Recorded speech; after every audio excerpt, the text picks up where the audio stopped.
Hello radio enthusiasts, welcome to another video about early radio from the Roaring Twenties Antique Radio Museum. If you're enjoying the videos, please take a second and hit the subscribe button. You'll be alerted to new videos as soon as they're posted. We travel back in time and head out to the West Coast after brief stops in Fulton, Illinois and Sloan, Iowa. We do so to investigate a man who has an important place in radio history, and yet he and the radio station he founded was almost forgotten by history. His name was Charles Herrold. In his day, he was better known simply as Doc. On November 16, 1875, in Fulton, Illinois, William Herrold and his wife Mary welcomed into the world a son.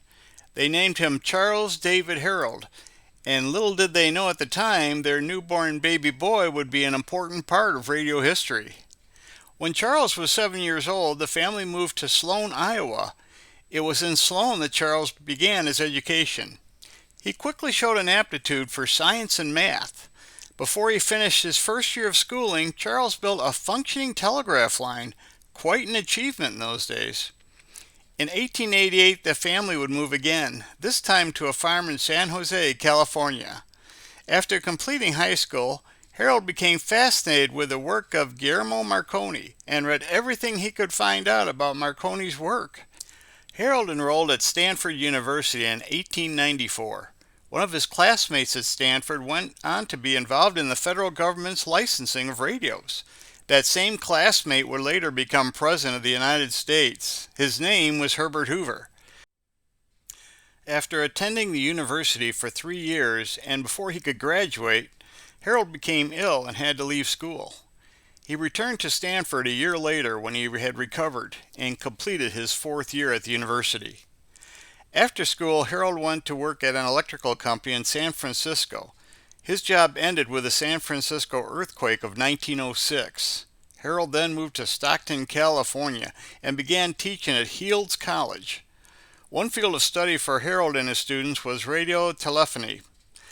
Herrold left the college in 1909 and started his own school, the Herrold College of Engineering and Wireless. The college was located in the Garden City Bank building in San Jose. Herrold's students tagged him with the nickname Doc, and it stuck. Most people wound up calling him Doc. Herrold's new school needed a radio antenna, so Herrold built one that ran between the bank building and 2 other buildings. He used 11,500 feet of bronze wire in building the antenna. Other stations used batteries to supply the DC power that was needed to run their transmitters. Herrold decided to do something different. He tapped into the city's streetcar power lines to run his transmitter. It's doubtful the city knew about it. Herrold and his students built a transmitter and began broadcasting voice transmission in 1909, something few people had ever heard. Back in those days, Morse code was still used in radio transmission. Local radio amateurs in the area were amazed and excited to hear voices on their radios. Herrold's small 15-watt transmitter could be picked up from over 20 miles away and reportedly, under the right circumstances, could be heard up to 900 miles away. Realizing that he had an audience of radio listeners, in 1912 Herrold began broadcasting news and playing records. His was the first radio station to air commercials. Now you know who to blame for that. Herrold was 40 years old when he married 18-year-old Sybil Paul in 1913. They would have one child who they named Robert. Sybil started her own 1-hour show on Herrold's radio station, playing the latest records that young listeners wanted to hear. She would borrow them from her local record store, the Sherman Clay Company. When her listeners heard a song they liked, they would go out to the record store the next day to buy it. Often the record would sell out, a pretty good deal for the record store. Herrold's broadcasts were popular locally, but never became well known outside of the immediate area. The federal government passed the Radio Act of 1912 requiring all radio stations to be licensed. Herrold requested that his call sign be FN, and his request was granted. Charles Herrold wanted to improve the sound of his radio station's transmissions. Herrold and a young assistant named Ray Newby invented the arc phone. It was a new concept in radio transmission. Herrold had noticed the arc lamps that lighted the streets gave off a humming sound. The cause of the humming was the oscillations of the arc. He theorized that if he could raise the frequency of oscillations above the hearing range of people, he could modulate it and use it as a carrier wave for better quality sound transmission. In 1912, Herrold perfected his arc phone. Once word of Herrold's invention got around, the National Wireless Telephone and Telegraph Company began showing an interest in his work. The company hired him as their chief engineer. Herrold's arc phone radio telephone was successfully tested by the United States Navy, but soon after, the National Wireless Company and Herrold's relationship began to sour. In 1913, Herrold resigned and sued the company, claiming he had not been fully compensated. National Wireless claimed he had been fully compensated for his work. The judge decided the case in favor of National Wireless. In May of 1914, Herrold was granted a patent for his arc phone. He continued to broadcast from his radio station FN for the next few years. Then things changed. 1917 brought the start of World War I, and all civilian radio transmitting was banned. For the first time since 1909, Charles Herrold ceased broadcasting. He removed the antenna from the bank building and moved his school from the bank building to 467 South First Street. The government ban was lifted 2 years later, and Herrold was once again back on the air using his arc phone transmitting system. However, in 1921, Herrold's luck began to run out. The government was now requiring all broadcasting stations to have limited commercial license. Several stations were now on the air, stations like WWJ and KDKA. Worse yet, all stations had to broadcast at 360 meters. Herrold's arc phone couldn't broadcast under 600 meters, rendering all of Herrold's equipment obsolete. On December 9, 1921, Herrold was granted a new broadcast license with a call sign KQW, operating on 231 meters. Herrold had built a new tube transmitter for his newly licensed station. One of the regular broadcasts on Herrold's station's KQW was the local Elks Club band.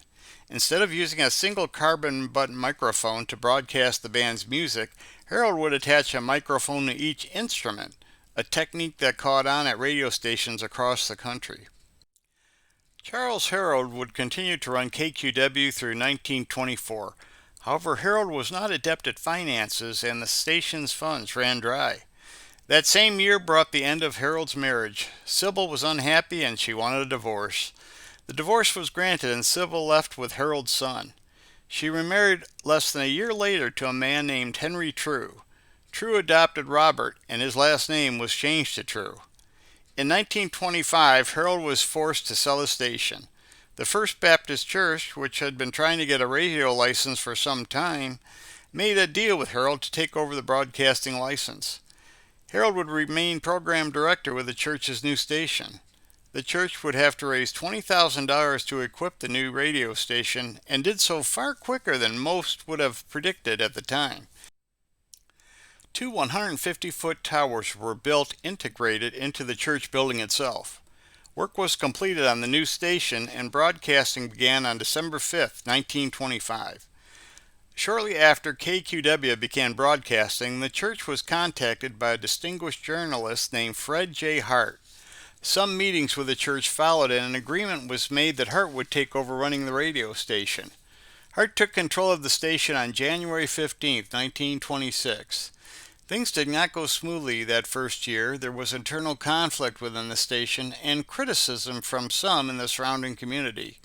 A church meeting was held in December, and when it was over, Charles Herrold was forced to resign his position. Herrold stayed with the station for a few years doing technical work before leaving. After leaving KQW, he worked in sales for a radio station for a while. Tiring of that, Herrold hosted a children's radio program on KTAB and later KWFM in Oakland, California. Later, he would become a radio technician with the Oakland School District and finally a security guard at a local shipyard. Charles Herrold died on January 1, 1948 in a Hayward, California rest home. He was buried at the Oak Hill Memorial Park in San Jose, California. At the end of his life, Charles Herrold had been almost completely forgotten. He had never received the attention that others of his era received, and that made him angry in his later years. In the 1950s, a Professor Gordon Greb from San Jose University took an interest in Charles Herrold's story. After researching Herrold for several years, Greb decided that Herrold was indeed the father of radio broadcasting.